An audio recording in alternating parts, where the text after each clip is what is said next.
Hello बच्चों, आप लोगों को इंग्लिश का 2.4 लेसन का एक्सप्लेनेशन तो पहुंच ही चुका होगा। डॉक्टर एपीजे अब्दुल कलाम के बारे में हमने पढ़े 3 visions for India. 3 visions for India इस लेसन में बच्चों हमने डॉक्टर एपीजे अब्दुल कलाम के जो व्यूज़ हैं रिलेटेड टू इंडिया, जो 3 विजन्स हैं उनके कौन से विजन्स हमने पढ़े थे? Freedom, development and standing up. ठीक है, तो ये जो 3 विजन्स हमने पढ़े हैं इंडिया के इस लेसन में, अब हम उसका वर्कशॉप कर लेते हैं, क्वेश्चन आंसर्स कर लेते हैं बच्चों। तो देखो, फर्स्ट क्वेश्चन दिया गया है, complete doctor APJ Abdul Kalam's profile with information picked from the lesson. ठीक है, डॉक्टर एपीजे अब्दुल कलाम का प्रोफाइल हमको कंप्लीट करना है और जो भी लेसन में हमको इन्फॉर्मेशन है उसी से रिलेटेड हमको करना है। प्रोफाइल में किसका कर रहे हैं हम? डॉक्टर एपीजे अब्दुल कलाम। बच्चों ये ना फैक्ट फाइल के तौर पे भी आता है, जैसे जो प्रोफाइल लिखा हुआ है ना, इसी को इंग्लिश में जो है फैक्ट फाइल के तौर पे भी यूज़ किया जाता है।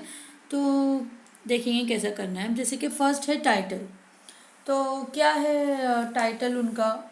एपीजे अब्दुल कलाम, तो उनका नाम है, तो जो उनका टाइटल है वो दिया गया है डॉक्टर, है ना। उनको जो टाइटल है doctor, father of India's integrated missile programme, ये भी दिया गया उनको ना टाइटल। उनको एक टाइटल दिया गया कि इंडिया का जो मिसाइल मैन भी कहा जाता है उनको। तो उनको क्या टाइटल मिला है? एक तो डॉक्टर का और दूसरा father of India's integrated missile programme, father of India's integrated missile programme. फिर इनका profession, doctor APJ Abdul Kalam का प्रोफेशन क्या है? He is a prominent Indian scientist, prominent Indian scientist, बहुत बड़े साइंटिस्ट थे। थर्ड है ब्रांच ऑफ साइंस, उनके ब्रांच ऑफ साइंस यानी साइंस की किस फील्ड में उन्होंने नाम कमाया? Aeronautical engineering. किसमें? Aeronautical engineering. स्पेलिंग लिख लो, AERONAUTICAL,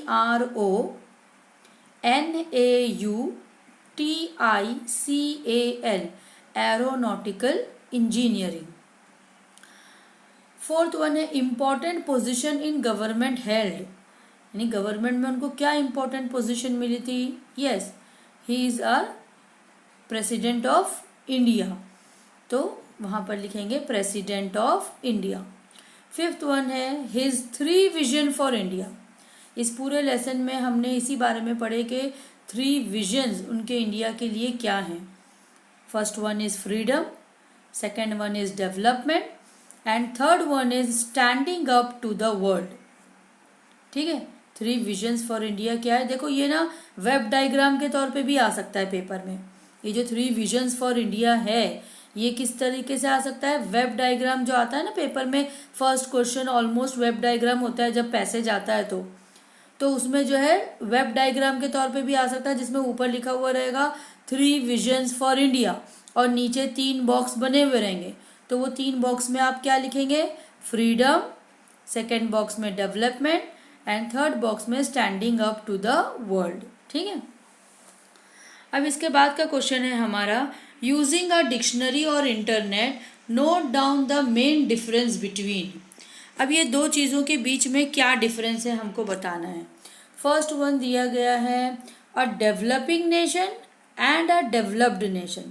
तो बच्चों देखो, अभी आप लोगों को मैंने जब लेसन पढ़ा रही थी तभी मैंने बताई थी कि डेवलपिंग नेशन यानी कि जो तरक्की कर रहा है, अभी पूरे तरीके से तरक्की किया नहीं है, जो तरक्की कर रहा है उस रास्ते पर है।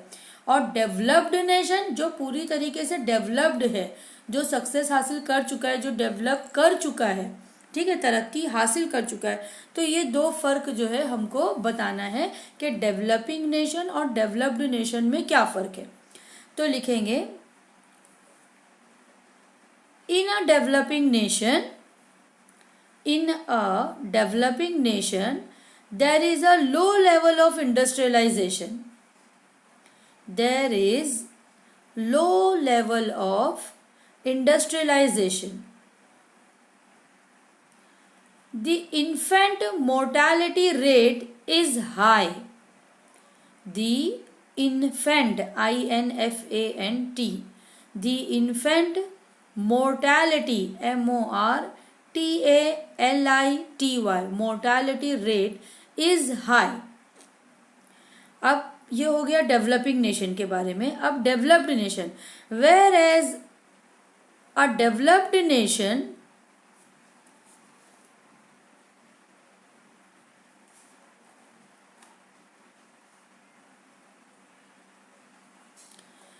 whereas a developed nation is synonymous to synonymous synonymous synonymous to an industrialized nation. Industrialized nation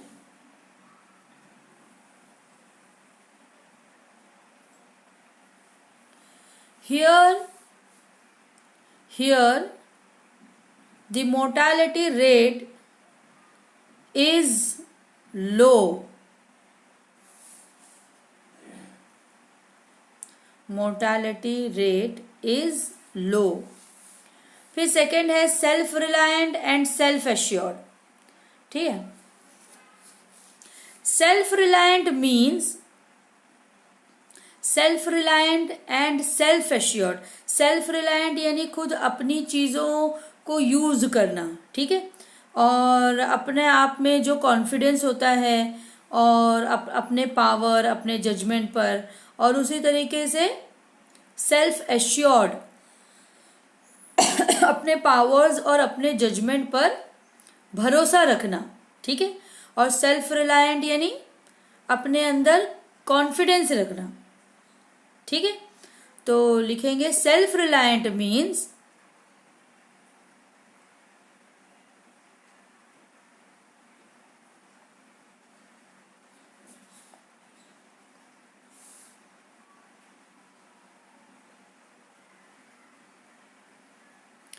self-reliant means to have confidence in.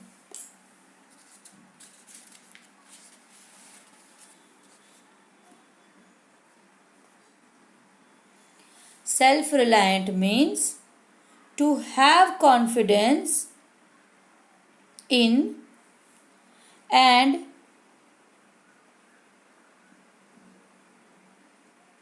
no need of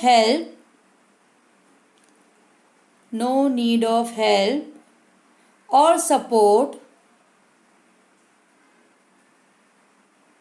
from other people. It means self-reliant. ठीक है. और फिर लिखो self assured means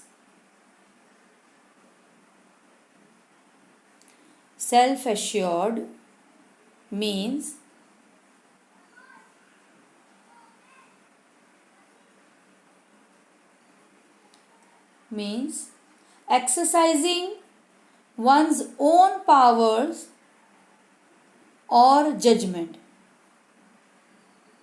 Exercising one's own powers or judgment. ठीक है. Next है our strength and our achievements. Strength और achievement में क्या फ़र्क है?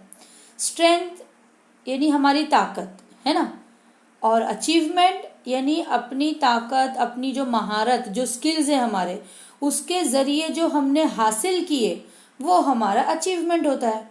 करेक्ट. तो लिखेंगे our strengths, OUR strengths are ARER our skills. Our strengths are our skills. And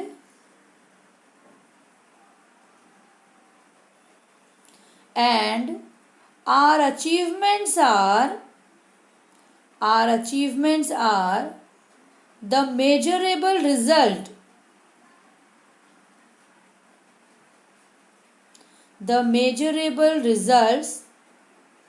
which we get by using our skills, which we get by using our skills. अब D दिया हुआ है फार्म एंड ग्रेनरी। फार्म और granary में क्या फ़र्क है? Farm वो होता है जहाँ पे हम ग्रेन्स कल्टीवेट करते हैं, वो लैंड जहाँ पे हम ग्रेन्स कल्टीवेट करते हैं। और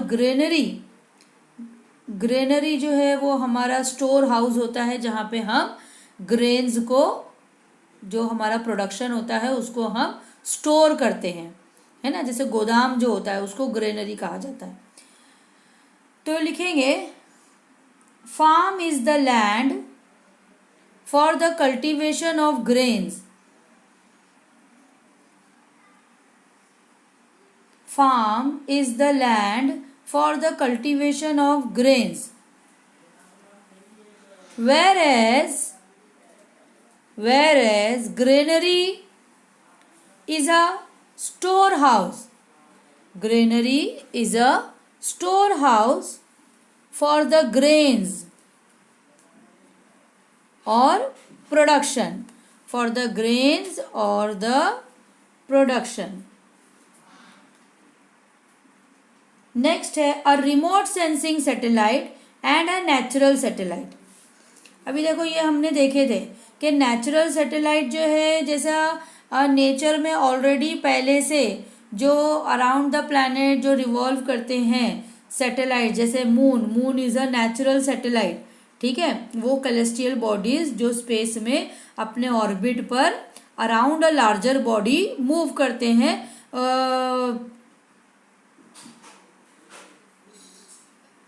एक लार्जर बॉडी की ऑर्बिट की तरफ वो लोग क्या करते हैं, मूव करते हैं। जैसे moon is a natural satellite जो अर्थ के अराउंड मूव करता है, करेक्ट, वह ऑर्बिट पर। और रिमोट सेंसिंग सैटेलाइट जो है जो मैन मेड होते हैं, रिमोट सेंसिंग सैटेलाइट जो होते हैं वो मैन मेड होते हैं, और ये जो है इन लोगों ने स्पेस में पहुंचाए हुए हैं, और इसके ज़रिए जो है वेदर फॉरकास्टिंग और जो दूसरी चीज़ें हैं जैसे टेलीविज़न वगैरह, ये सब पॉसिबल हो पाता है ना। तो लिखेंगे a remote sensing satellites are man made satellites, a remote sensing satellites या the remote sensing satellites are man made satellites. They monitor the earth's surface, they monitor the earth's surface. For example, PSLU, PS capital letters में लिखना है, PSLU, ठीक है। और दूसरा है अ natural satellite, उसके बारे में लिखेंगे means any celestial body, any celestial body, CELESTIAL, any celestial body in space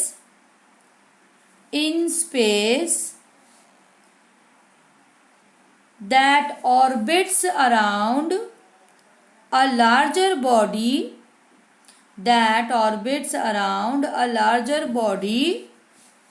for example moon।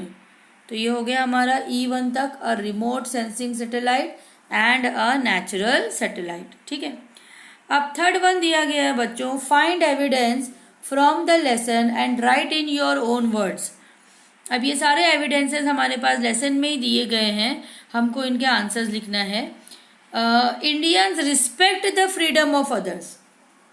ऐसा क्यों कहा गया है कि इंडियंस जो है वो दूसरों की फ्रीडम की रिस्पेक्ट करते हैं? तो देखो हमने लेसन में ही पढ़े कि जब से अलेक्जेंडर आया, अलेक्जेंडर के टाइम से उसके बाद से ग्रीक्स आए, पोर्तुगीज आए, ब्रिटिश आए, फ्रेंच आए, डच आए, इतने सारे लोगों ने हमारे देश पर कब्जा किया, हमारे जो हमको जो है लूट लिया और बर्बाद कर दिया। लेकिन उसके बावजूद हमने कभी किसी और नेशन के साथ में ऐसा नहीं किया। हमने कभी किसी की ज़मीन नहीं हथियाई, ना हमने कभी किसी की हिस्ट्री, उसके कल्चर को दबाने की कोशिश की, ना हमने कभी किसी और के ऊपर हमारा वे ऑफ लाइफ थोपा।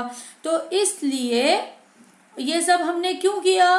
क्योंकि we Indians respect the freedom of others. Correct. तो यही सब हमको अपने आंसर में लिखना है। पूरा टेक्स्ट बुक से, पैसेज से तुमको ये मिल जाएगा। Indians respect the freedom of others. Answers है दो, THOUGH, दो। From Alexander onwards the Greeks, the Portuguese, the British, the French, the Dutch, all of them came to India and looted us।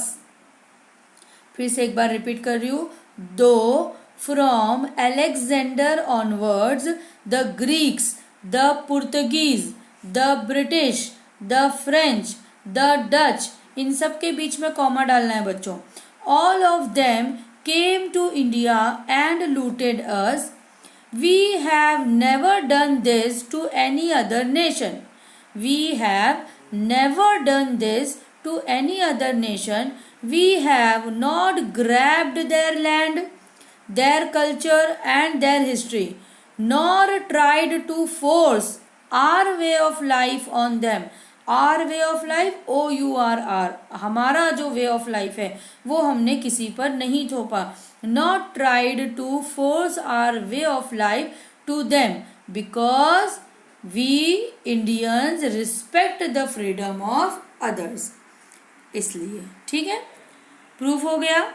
Second है, it is time to see ourselves as a developed nation। It is time to see ourselves as a developed nation। क्यों?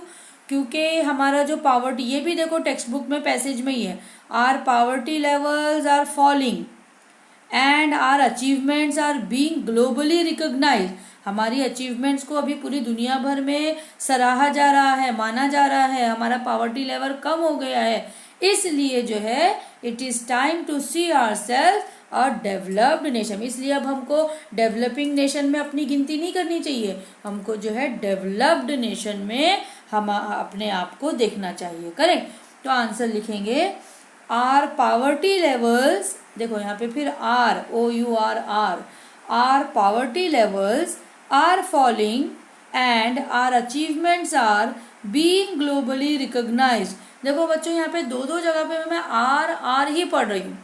Are poverty levels, तो यहाँ पे OURR होगा।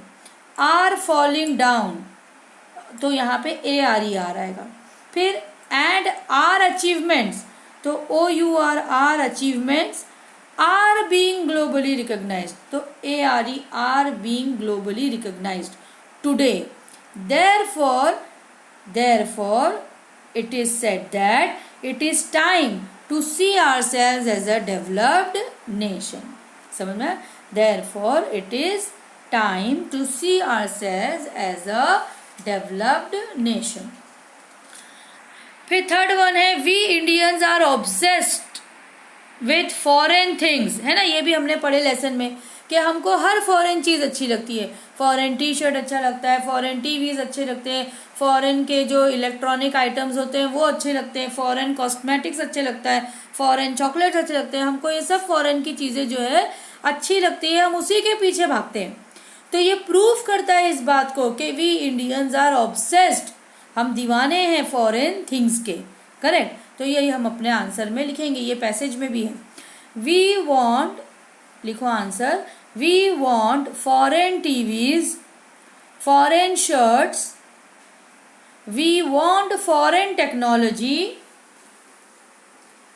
We want foreign TVs, foreign shirts, we want foreign technology. This proved that we Indians are obsessed with foreign things। ठीक है। फिर next है, इन Israel the media have a positive outlook and self respect. अब Israel का newspaper के बारे में हमने पढ़े थे कि वहाँ पर एक दिन पहले जो इतना बॉम्बार्डमेंट हुआ और इतने लोगों की जानें गईं और इतने लोग मर गए, जख्मी हो गए, सब तबाह बर्बाद हो गया, लेकिन उसके बावजूद जो मीडिया था, जो न्यूज़पेपर था, उसने क्या किया, उसने अपने फ्रंट पेज पे वो तबाही बर्बादी का किस्से कहानी नहीं लेकर बैठा ब्रेकिंग न्यूज़ करके। उसने जो है एक जिविश जेंटलमैन का एग्जाम्पल दिया फ्रंट पेज पे, ताकि लोग पढ़ें और मोटिवेट हो सके कि एक ज्यूविश मैन ने 5 साल मेहनत करके एक डेजर्ट लैंड को ग्रेनरी और फार्म में कन्वर्ट कर दिया उसने, है ना। तो यहाँ पर से जो है ये जो पॉजिटिव आउटलुक और रिस्पेक्ट है, सेल्फ रिस्पेक्ट, वो मीडिया का झलकता है इजराइल का, है ना। तो यही हम अपने आंसर्स में लिखेंगे। इन इजरायली न्यूज़पेपर, आंसर लिखो फोर्थ वन का, in Israeli newspaper published the inspiring story of the Israeli newspaper published the inspiring story of Jewish Jewish gentleman who in 5 years had transformed his desert land into an orchard, farm and granary, orchard farm और granary में convert कर दिया। Though it was the day after a lot of attacks and bombardments, though it was the day after a lot of attacks and bombardments and deaths that had taken place, these gory incidents, GORY passage में है बच्चों, these gory incidents were inside the newspaper buried among other news। और ये जो news थी bombardment की, attacks की, ये न्यूज़पेपर में अंदर की तरफ दूसरी न्यूज़ेस के साथ में दिया हुआ था, लेकिन फ्रंट पेज पर ये ना देकर उसने एक इंस्पायरिंग स्टोरी डाला जेविश जेंटलमैन की। This proves that in Israel the media have a positive outlook and self-respect. This proves that in Israel the media have a positive outlook and self-respect. Fifth question है बच्चों, India has many amazing success stories। India में बहुत सारी amazing success stories है ना। जैसे कि एक एग्जाम्पल तो हमको हमारे टेक्स्ट बुक में ही दिया हुआ था, डॉक्टर सुदर्शन, जिसने एक ट्राइबल विलेज को ट्रांसफर कर दिया किसमें, self sustaining self driving unit में। समझ में आया। तो इससे पता चलता है कि डॉक्टर सुदर्शन की ही तरह बहुत सारी अमेजिंग सक्सेस स्टोरीज हैं हमारे इंडिया में जो हमको रिकॉग्नाइज करनी चाहिए। ठीक है, लिखेंगे doctor Sudarshan had transferred the tribal village into a self sustaining self-driving unit। Dr. Sudarshan had transferred the tribal village into a self-sustaining self-driving unit। Like this, India has many amazing success stories। इसी की तरह India में बहुत सारी amazing success stories हैं। ठीक है, next है बच्चों fourth question, pick out some sentences from the lesson that convey a general truth. जैसे कि फर्स्ट वन दिया हुआ है, if we are not free no one will respect us. ठीक है, ये एक जनरल ट्रूथ है, अगर हम खुद ही फ्री नहीं समझेंगे अपने आप को तो कोई भी हमारी इज्जत नहीं करेगा। वैसा और कौन सा सेंटेंस है जो जनरल ट्रूथ कन्वे कर रहा है? एक और सेंटेंस देखो टेक्स्ट बुक में है, ओनली स्ट्रेंथ रिस्पेक्ट स्ट्रेंथ, है ना। ये भी एक जनरल की ताकत ही ताकत की इज्जत करती है। अगर तुम्हारे पास ताकत है तो तभी जो है रिस्पेक्ट होगी। तो ओनली स्ट्रेंथ रिस्पेक्ट्स स्ट्रेंथ। ठीक है, फिर इसी तरीके से बच्चों जो फिफ्थ क्वेश्चन है वो आप लोगों को नहीं करना है। सिक्स्थ क्वेश्चन पर आ जाओ सीधा, फाइनाइट और नॉन फाइनाइट वर्ब। अब देखो बच्चों, सबसे पहले तो हमको ये समझना ज़रूरी है ना कि फाइनाइट वर्ब क्या है और नॉन फाइनाइट वर्ब क्या है। तो देखो, फाइनाइट वर्ब हमारा जो मेन वर्ब फॉर्म होता है जिसको हम पास्ट टेंस और पास्ट पार्टिसिपल में कन्वर्ट कर सकते हैं, वो हमारा फाइनाइट वर्ब होता है, जो हमारा सेंटेंस में मेन काम दिया गया होता है। वर्ब का मतलब होता है काम, तो फाइनाइट वर्ब जो हमारा मेन वर्ब होता है, ऐसा समझ लो आप लोग, या तो वो प्रेजेंट फॉर्म में दिया हुआ रहेगा, या तो वो पास्ट फॉर्म में दिया हुआ रहेगा, या तो वो पास्ट पार्टिसिपल फॉर्म में दिया हुआ होगा। This is our finite verb of the sentence. और फाइनाइट वर्ब के बाद में जो है आप लोगों को ऑब्जेक्ट दिया हुआ होता है। लेकिन जो नॉन फाइनाइट वर्ब होता है, नॉन फाइनाइट वर्ब जो होता है ना बच्चों, वो जैसे कि इन्फिनेटिव होता है, टू के साथ हमेशा लगा हुआ होगा, ये भी वर्ब फॉर्म ही है, लेकिन ये टू, इसको हम लोग ट्रांसफॉर्म नहीं कर सकते। इसको जो है हम लोग जो है जैसे प्रेजेंट से पास्ट में, पास्ट से पास्ट पार्टिसिपल में हम इसको चेंज नहीं कर सकते। जो नॉन फाइनाइट वर्ब्स होते हैं इनको चेंज नहीं किया जा सकता, यही एक फ़र्क है। ठीक है, जो टू के साथ लगे हुए रहेंगे या एज अ नाउन यूज़ किए हुए होंगे। ठीक है, जैसे जेरुन फॉर्म होता है, इन्फिनेटिव होता है, तो पार्टिसिपल्स होते हैं, तो ये जो है नॉन फाइनाइट वर्ब्स होते हैं। ठीक है, अब देखो हमारा जो फर्स्ट क्वेश्चन है, we lack the confidence to see ourselves as a developed nation. We lack the confidence, हमारे अंदर कॉन्फिडेंस की कमी है, तो ये कमी होना ये हमारा मेन वर्ब है, तो this is the finite verb. देखो हम इसको चेंज भी कर सकते हैं, लैक को lacked, the confidence is lacked by us, तो इसको हम वर्ब फॉर्म को चेंज भी किया जा सकता है। तो यहाँ पर ये लैक क्या है, फाइनाइट वर्ब है। अब लेकिन to see ourselves, to see ourselves, अपने आप को देखना, तो यहाँ पर टू सी जो है वो नॉन फाइनाइट वर्ब है। एज अ डेवलप्ड नेशन, यहाँ पे नॉन फाइनाइट की अलग अलग टाइप्स होती है, जैसे टू सी जो है वो नॉन फाइनाइट है और साथ ही साथ वो इन्फिनेटिव है। और डेवलप्ड नेशन, यहाँ पे डेवलप्ड ये जो वर्ब फॉर्म है ये एज अ नाउन यूज हो रहा है, इसलिए इट इज जेरुन। क्या कहा जाता है इसको, जेरुन, GERUND। ये भी नॉन फाइनाइट है। टू सी नॉन फाइनाइट है, डेवलप्ड भी नॉन फाइनाइट है, लैक जो अंडरलाइन किया हुआ है वो फाइनाइट वर्ब है। सेकेंड क्वेश्चन है, we stand first in producing milk. तो यहाँ पे स्टैंड, वी स्टैंड फर्स्ट, तो यहाँ पे स्टैंड हमारा मेन वर्ब है, इसलिए ये फाइनाइट वर्ब है। और प्रोड्यूसिंग मिल्क, मिल्क प्रोड्यूसिंग में, इसलिए प्रोड्यूसिंग हमारा नॉन फाइनाइट वर्ब है। समझ में आया। C question, I want to live in a developed nation. I want जो हमेशा सब्जेक्ट के बाद, हमेशा जो आने वाला तुम्हारा मेन वर्ब है, सब्जेक्ट के बाद में आने वाला जो मेन वर्ब है वो है फाइनाइट वर्ब। तो वॉन्ट तुम्हारा फाइनाइट वर्ब है। टू लिव ये नॉन फाइनाइट वर्ब है। और नॉन फाइनाइट में भी ये कौन सी टाइप है, इन्फिनेटिव। याद रखो, जो वर्ब टू के साथ यूज किया जा रहा है इट इज कॉल्ड इन्फिनेटिव। ठीक है, नॉन फाइनाइट की ही एक टाइप है। यहाँ पर तो सिर्फ हमको नॉन फाइनाइट बताना है, तो टू लिव जो है नॉन फाइनाइट है। लेकिन अगर मैं कभी तुमको ऐसे क्वेश्चन दे दूं कि identify the infinitive from the sentence, तो तुमको समझ जाना है कि जो टू लिव है, टू के साथ जो वर्ब आ रहा है इट इज इन्फिनेटिव। बच्चों ये सब जो मालूमात मैं देते जा रही हूँ इसको अच्छे से समझो, और समझ के जब तुम कॉपी में लिख रहे हो तो ध्यान से लिखो। We prefer buying imported things. We preferred, ये हमारा वर्ब फॉर्म चेंज भी किया जा सकता है, सब्जेक्ट के बाद आ रहा है, मेन वर्ब है, तो ये फाइनाइट वर्ब है।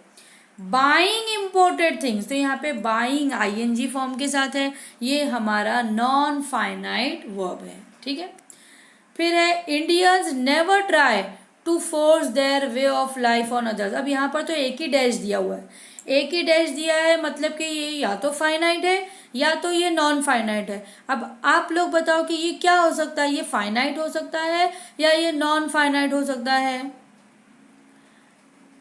यस, ये नॉन फाइनाइट ही है। और नॉन फाइनाइट में ये कौन सी टाइप है बताओ। अब भी मैंने बताया आप लोगों को कि टू के साथ जो वर्ब आएगा नॉन फाइनाइट में वो क्या होगा, इन्फिनिटिव। क्या होगा, इन्फिनेटिव, ठीक है। We never try to force their way of life, तो यहाँ पे ये जो टू फोर्स है ये नॉन फाइनाइट वर्ब है। फिर है having invaded India they captured our land. देखो दे सब्जेक्ट है, दे सब्जेक्ट है और कैप्चर्ड वर्ब है, हमारा मेन वर्ब है। दे कैप्चर्ड आवर लैंड, इसलिए जो है ये फाइनाइट वर्ब है। कैप्चर्ड क्या है? फाइनाइट वर्ब है। अब इसके बाद में ना बच्चों ये समझ में आ गया आप लोगों को फाइनाइट और नॉन फाइनाइट। फर्स्ट क्वेश्चन में लैक, जिसके जिसके नीचे अंडरलाइन किया गया हमको वही बताना है। लैक फाइनाइट वर्ब है, टू सी नॉन फाइनाइट है, डेवलप्ड नॉन फाइनाइट है। सेकेंड क्वेश्चन में स्टैंड फाइनाइट वर्ब है, प्रोड्यूसिंग नॉन फाइनाइट वर्ब है। थर्ड में दिया गया है वांट फाइनाइट वर्ब है, टू लिव नॉन फाइनाइट है। फोर्थ में दिया गया है we prefer buying important things, prefer finite verb है, बाइंग नॉन फाइनाइट वर्ब है। फिफ्थ दिया गया है to force, to force non finite verb है। और लास्ट में दिया गया है कैप्चर्ड, कैप्चर्ड फाइनाइट वर्ब है, ठीक है। अब इसके बाद में दिया गया बच्चों study the underline groups of words. अब यहाँ पर तुमको फ्रेज और क्लॉज में फर्क पहचानना है कि क्लॉज क्या होता है और फ्रेज क्या होता है। देखो फ्रेज ना, फ्रेज में कभी भी तुम्हारे पास में सब्जेक्ट नहीं आएगा, हाँ, incomplete part of the sentence होता है फ्रेज जो भी होता है। जैसे he wrote a shirt made of cotton.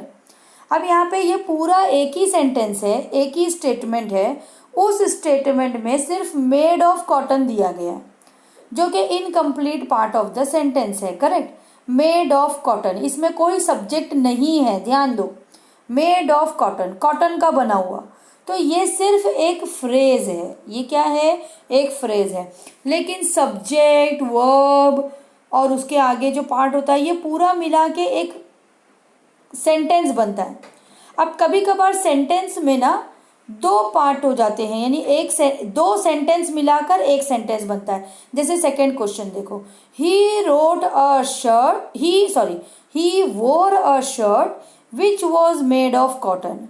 He wore a shirt which was made of cotton, तो जैसे ही वोर अ शर्ट ये भी एक सेंटेंस है, विच वॉज मेड ऑफ कॉटन ये भी एक सेंटेंस है। लेकिन ये दोनों सेंटेंसेस को विच से जॉइंट किया गया है, इसलिए विच वॉज मेड ऑफ कॉटन ये क्लॉज बन गया, ये फ्रेज नहीं है, ये क्या है?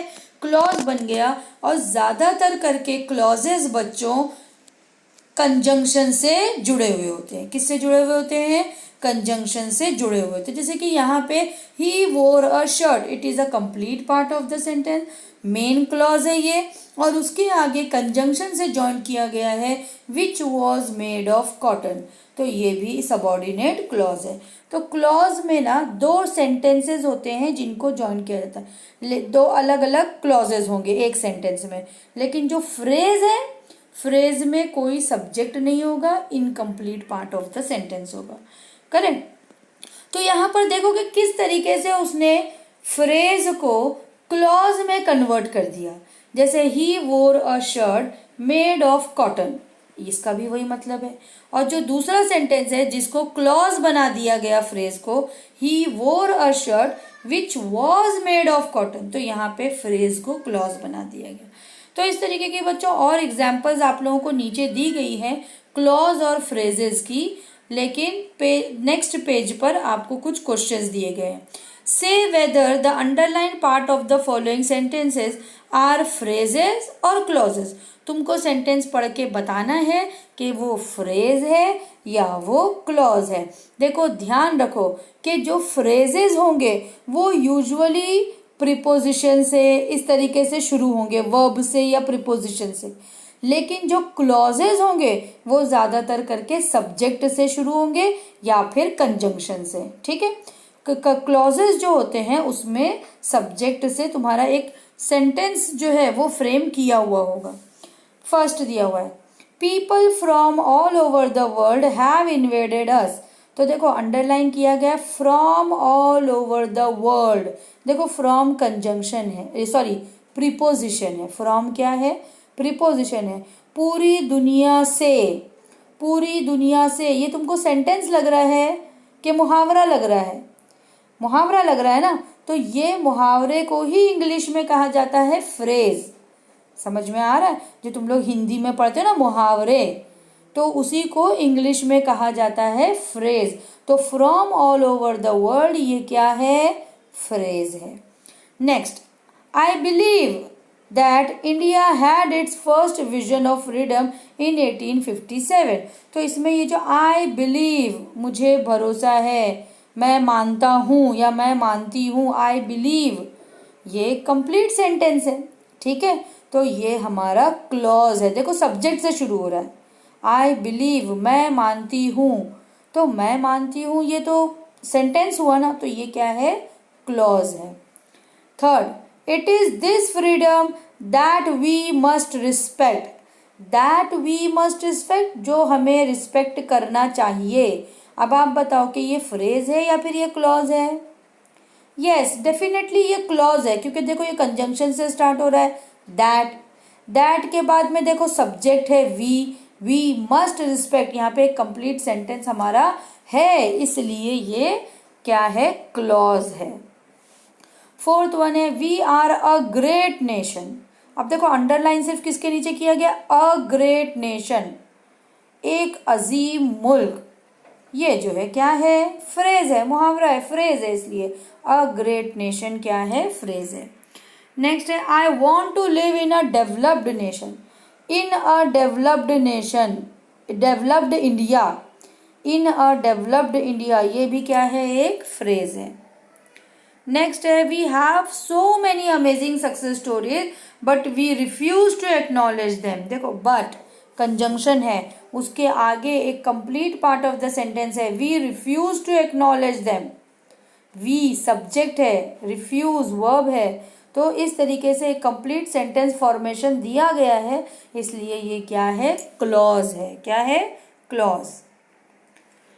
We have 10% growth rate in most areas. अब देखो इन मोस्ट एरियाज, तो ये जो है क्या है? फ्रेज है, क्योंकि ये कोई सब्जेक्ट से शुरू नहीं हो रहा है, कोई सेंटेंस का फॉर्मेशन नहीं है, कोई कंप्लीट सेंटेंस नहीं दे रहा है हमको, इसलिए ये क्या है? एक फ्रेज है, यानी मुहावरा है। अब आगे क्वेश्चन दिया गया बच्चों, replace the underline phrase with clause.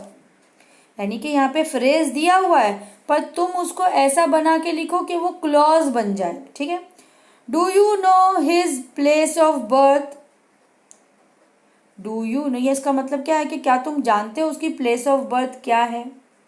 तो अब हम इसको ऐसा पूछते हैं, क्या तुम जानते हो कि वो कहाँ पैदा हुआ? ऐसा पूछ सकते हैं।